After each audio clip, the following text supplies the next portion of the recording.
Fala galera, no vídeo de hoje a gente vai falar sobre fundos de investimento. Para isso trouxe aqui Eduardo Oliveira, grande amigo meu, analista de ações em um grande fundo aqui em BH. E o negócio é o seguinte, vou te fazer algumas perguntas que poucas pessoas têm coragem de responder, talvez um pouco polêmicas, que você vai ter que responder e você vai fazer o compromisso que vai responder a resposta que deve ser respondida. Pode deixar. Então fechou. 100% verdade. Então já deixe seu like aí embaixo e vocês devem ter percebido que a gente tá num cenário diferente aqui hoje, né? A gente tá no escritório do grande Investidor Sem Grife, aparece aí na câmera. Fala, gente. Prazer muito grande. Investidor Sem Grife no YouTube, segue lá. Segue lá. E pra quem não sabe, ó, tem um livro dele aqui também. Vou deixar na descrição pra vocês conferirem. E é o seguinte, eu já queria começar te perguntando, Dudu. A primeira pergunta é a seguinte. Muitas vezes a gente vê que o fundo de investimento tá fechando a captação. O fundo tá crescendo muito, tá pegando um patrimônio muito elevado e ele fecha pra captação, ele não aceita novos investidores, nem novos aportes dos investidores. Por que isso acontece? Bom, eu vou dar vou falar mais sobre fundos de ação, que é o que eu mexo, que é o que eu tenho mais prática. E os fundos de ação no Brasil, os que são para investidores comuns, eles têm um limite de 33% em renda fixa. Isso faz com que, em determinados momentos, se o gestor ele acha que ele não tem mais o que comprar na bolsa, se ele acha que os preços já estão caros e ele já está com esses 33% em renda fixa, pode ser que ele prefira não captar do que ter que comprar ações que ele não está vendo desconto, que ele não está vendo uma boa oportunidade de compra, não quer correr aquele risco de comprar mais do que ele acha que deve. Então ele fecha para captação. Perfeito, porque se ele pega esse dinheiro e vai deixar o dinheiro na renda fixa, a pessoa física poderia deixar o dinheiro na renda fixa também.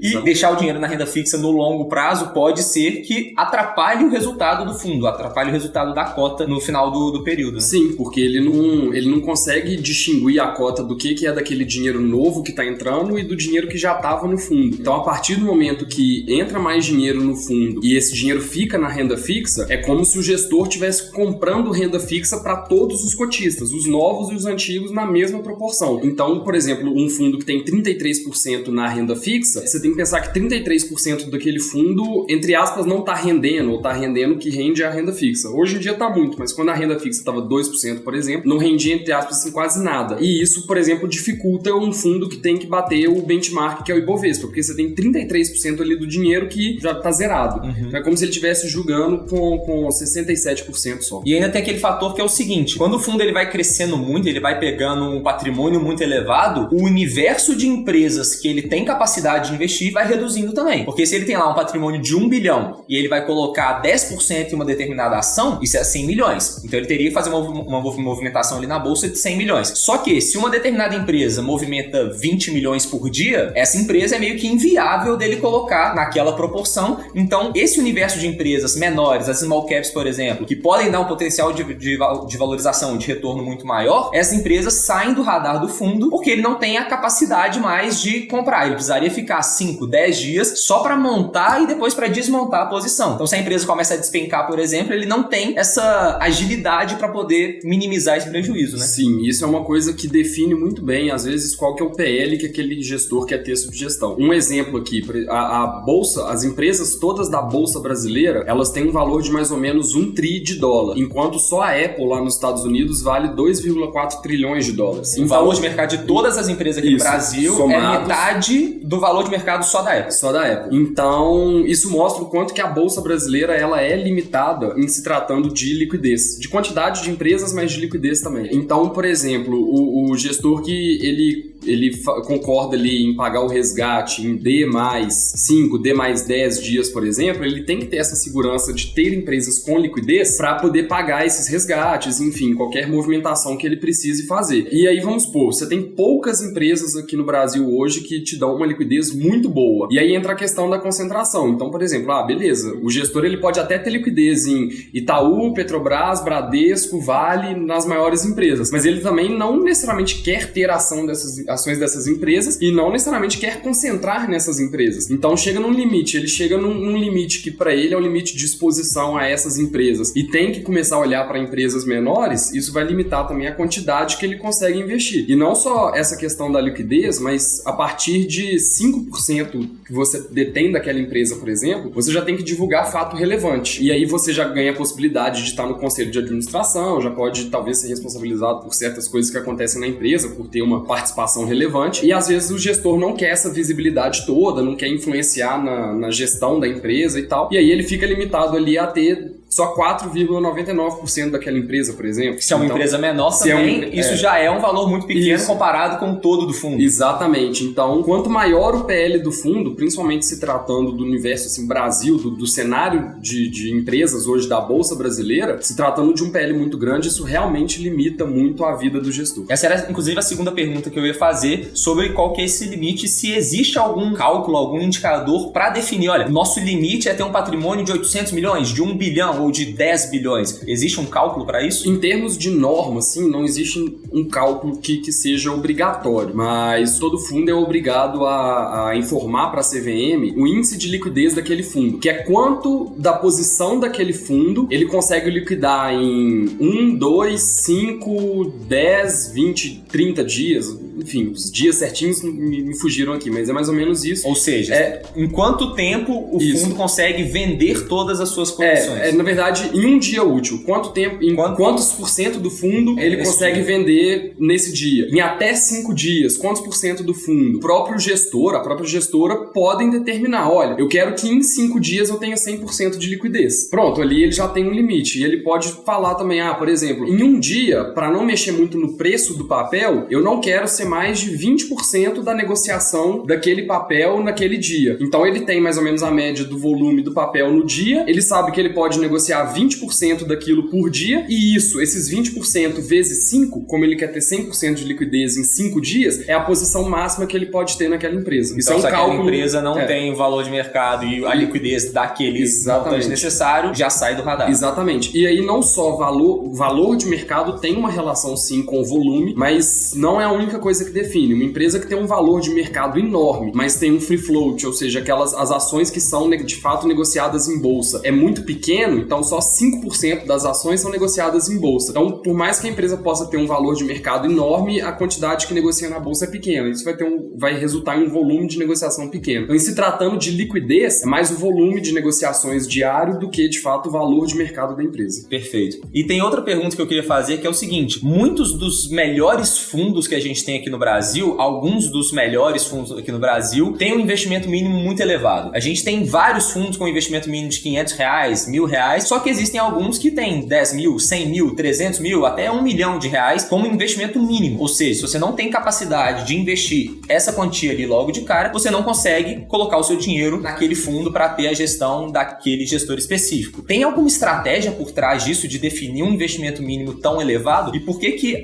vários, na maioria dos casos, desses melhores fundos têm um investimento mínimo tão elevado? É meio que uma relação assim de oferta e demanda misturado com tudo que a gente já falou aqui antes. Então, se o gestor ele chega à conclusão que hoje, aqui no Brasil, com as condições que a gente tem aqui, ele tem capacidade de gerir um PL X e o fundo dele tem muita demanda, para que ele vai ter, por exemplo, se ele quer ter um PL de 100 mil reais, para que ele vai ter 1.000 clientes com um PL de R$1.000, se ele pode de 100 reais, se ele pode ter bem menos clientes com um PL maior. Ou seja, ele vai ter que lidar com menos clientes, com menos cotistas, é menos trabalho, é menos back-office para fazer ali. Menos encheção de saco. Menos encheção de saco. Então, se o cara tem ali demanda pelo fundo e ele fala, não, o PL máximo que eu quero gerir é tal. Aí é melhor ele ter um investimento mínimo mais elevado, porque aí ele vai ter menos trabalho, digamos assim, nessa questão de lidar com os cotistas. E às vezes é uma simples decisão do gestor também de querer ter um relacionamento mais próximo com os cotistas. Quanto menos cotistas ele tem, mais próximo vai conseguir ser o relacionamento, pode ser que ele consiga ter um atendimento mais personalizado para os cotistas, enfim. Então, isso são duas coisas assim que influenciam nessa questão da decisão do investimento mínimo inicial. Perfeito. Até porque é uma questão de custo. Por quê? O que é o fundo de investimento? É um tanto de gente que coloca o dinheiro para ter um gestor lá para ele tomar as decisões. Só que esse gestor, ele tem uma empresa, ele tem uma gestora, contrata analista, contrata o administrativo, contrata todo mundo para ajudar a fazer a gestão desse fundo. Só que, se você tem muito cliente, essa parte do administrativo, do back-office, que é aquela parte de trás que ninguém vê, vai ficar muito sobrecarregada, precisa de mais pessoas ali, às vezes, para liquidar uma posição, para atender clientes. Se você tem muita gente, o custo também vai aumentar. E pensando como empresa mesmo, é melhor você ter menos clientes com um ticket maior do que ter vários clientes com um ticket muito pequeno. Sim. Tem um custo fixo que a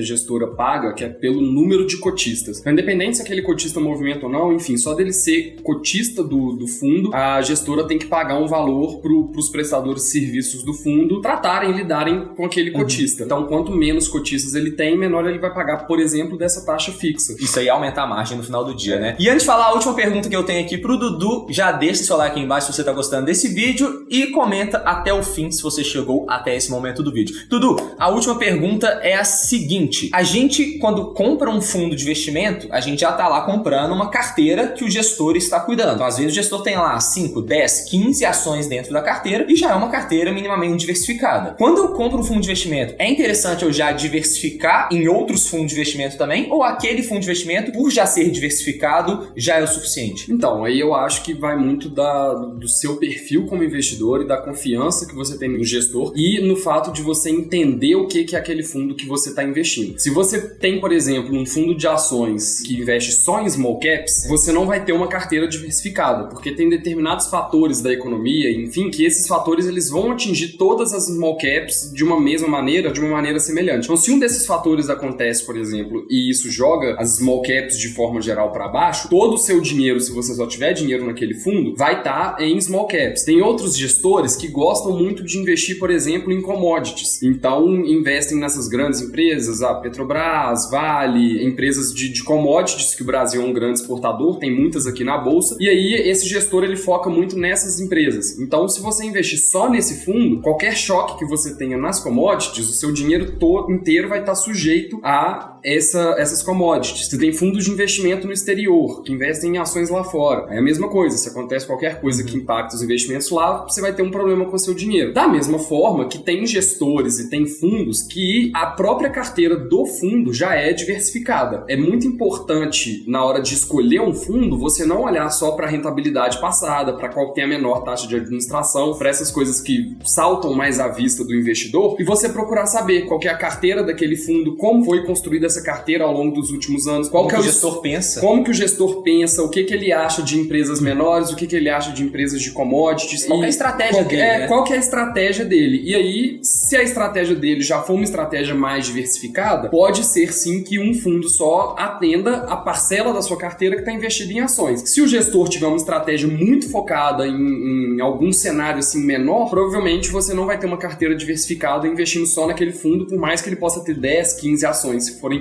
do mesmo setor, se forem empresas relativamente parecidas, não vai estar diversificado. Perfeito. A única coisa que eu complementaria é também na questão da estratégia. Às vezes você pode escolher fundos de investimento que têm estratégias diferentes. Um vai procurar empresas mais de valor, outro fundo vai querer investir em empresas de dividendo, outra em empresas de crescimento. Então, se você consegue diversificar também em tipos de estratégia diferente, pode ser que no momento que uma não está indo tão bem, a outra consegue fazer aquele balanço, né? Espero que você tenha gostado desse vídeo, Dudu. Muito obrigado pela sua participação aqui mais uma vez. Se você quiser aprofundar um pouco mais nesse tema e vários outros, assiste o podcast que a gente tem lá no Aurum com o Dudu e o Gustavo. Vou deixar o link aqui na descrição para vocês também. Beleza? No mais, eu vou ficando por aqui. Um grande abraço e bora enriquecer.